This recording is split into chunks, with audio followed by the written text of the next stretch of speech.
अस्सलामुअलैकुम। अब हम नेक्स्ट पढ़ने जा रहे हैं स्पोर्ट्स मेडिसिन। स्पोर्ट्स मेडिसिन की बात की जाए तो ये एक स्पेशलाइज्ड फील्ड है जिसमें जिसका काम क्या है कि प्रिवेंट करना, डायग्नोस्ट करना एंड देन इसको ट्रीट करना डिजीज़ को या कुछ इंजरीज़ को जो कि रिलेट कर रही होती हैं टू द एथलीट्स या any person that is involved in this sports activity.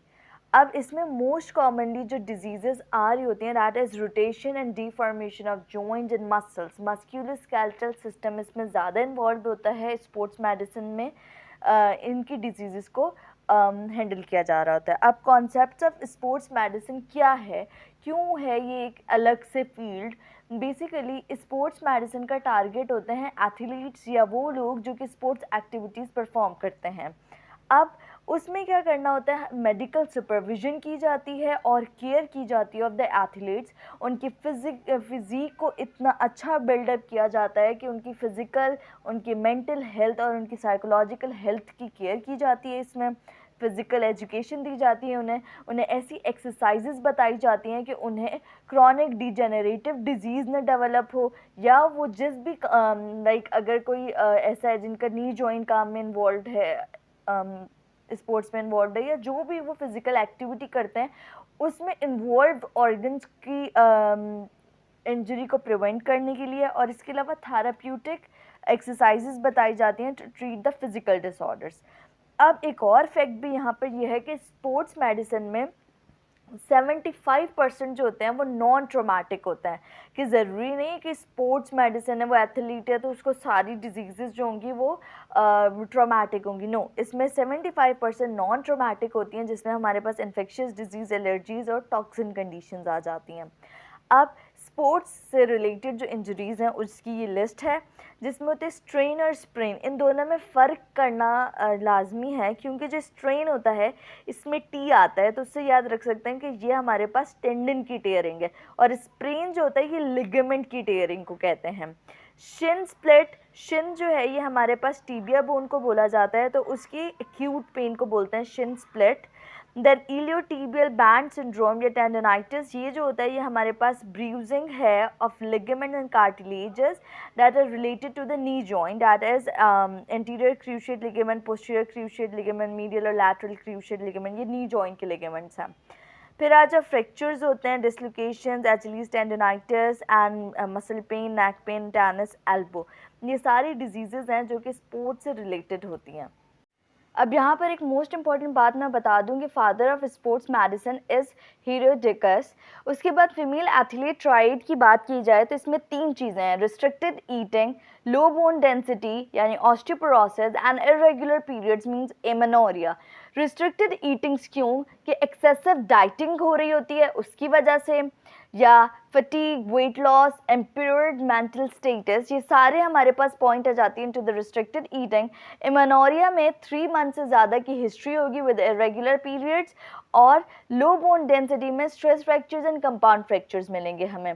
अब ये हमारे पास dancers, gymnastic and body builders athletes होती हैं जिनमें ये ट्राइड मिलता है due to energy imbalance. Energy imbalance का क्या मतलब है कि हम बॉडी में एनर्जी अवेलेबिलिटी को डिटेक्ट कर सकते हैं by finding the difference between these two. Dietary energy intake, diet में कितनी एनर्जी ली गई है, minus by exercise energy expenditure, कि कितना एनर्जी को यूज़ कर लिया गया है। इन दोनों के डिफरेंस से हमें बॉडी में अवेलेबल एनर्जी में का पता चल जाएगा। फिर ब्रेस्ट टिश्यू बहुत ज़्यादा लायबल होता है टू द इंजरी। इसके अलावा हमारे पास elbow, leg, ankle, foot, shoulder, neck का रीजन, जो ये सब हमारे पास इन्वॉल्व हो सकते हैं इन द इंजरी। अब ये डिपेंड कर रहा होता है कि कौन सी एक्टिविटी में इन्वॉल्व था एथलीट और इंजरी की कॉज क्या हुई। नेक्स्ट अब बात करते हैं मोस्ट इम्पॉर्टेंट चीज़ की स्पोर्ट्स मेडिसिन में, एर्गोनिक एड्स एंड डोपिंग की। बेसिकली एर्गोनिक एड्स क्या होते हैं? Nutritional, physiological and pharmacological substances that are used by the athletes to enhance their physical activity, strength and their performance. जबकि डोपिंग क्या होता है? Doping is used by a competitive person to enhance its physical strength. Difference क्या आता है इन दोनों में कि एर्गोनिक्स में फिजियोलॉजिकल सब्सटेंसेस को या फार्माकोलॉजिकल सब्सटेंसेस को यूज़ किया जा रहा होता है। डोपिंग में ऐसे सब्सटेंसेस को यूज़ किया जाता है जो कि एक्सीड कर रहे हो फिजियोलॉजिकल लिमिट को। एर्गोनिक एड्स में ज़रूरी नहीं कि कोई ऐसा कंपाउंड यूज़ हो जो कि बैंड हो, बट डोपिंग में यूज़ ही ऐसे कंपाउंड किए जाते हैं जो कि जो स्पोर्ट्स कमेटीज़ हैं उनकी तरफ से बैंड हैं to used by the athletes. ये है इनका मेजर डिफरेंस। अब डोपिंग के लिए जो हमारे पास दो कमेटीज़ हैं, that is international Olympic committee and United state Olympic committee, जो कि हमारे पास डोपिंग और ऑर्गेनिक एड्स की लीगल एस्पेक्ट्स को डिटेक्ट करती हैं। डोपिंग में यूज़ होने वाले सब्सटेंसेस कौन से हैं? Caffeine, cocaine, ephedrine, soda loading, alcohol, beta blockers, narcotic, amphetamines, anabolic acid, steroids, ये सारी जो हैं ये हमारे पास डोपिंग के लिए यूज़ किए जाते हैं। अब डोपिंग के लिए सबसे ज़्यादा यूज़ होने वाली जो चीज़ है दैट इज़ कोकेन। अब ये डोपिंग एजेंट्स को यूज़ करने के बाद एथलीट्स ऐसे क्या करते हैं ताकि वो डिटेक्ट ना हो by the anti doping agencies या फिर ये जो हमारे पास कमेटीज़ हैं इनके थ्रू के वो जो ड्रग टेस्टिंग करेंगी, तो दे यूज़ डायूरेटिक्स। डायूरेटिक्स से क्या होगा कि जो हमारे पास ड्रग है जो यूज़ किया गया है वो रिमूव हो जाएगा इन द यूरिन।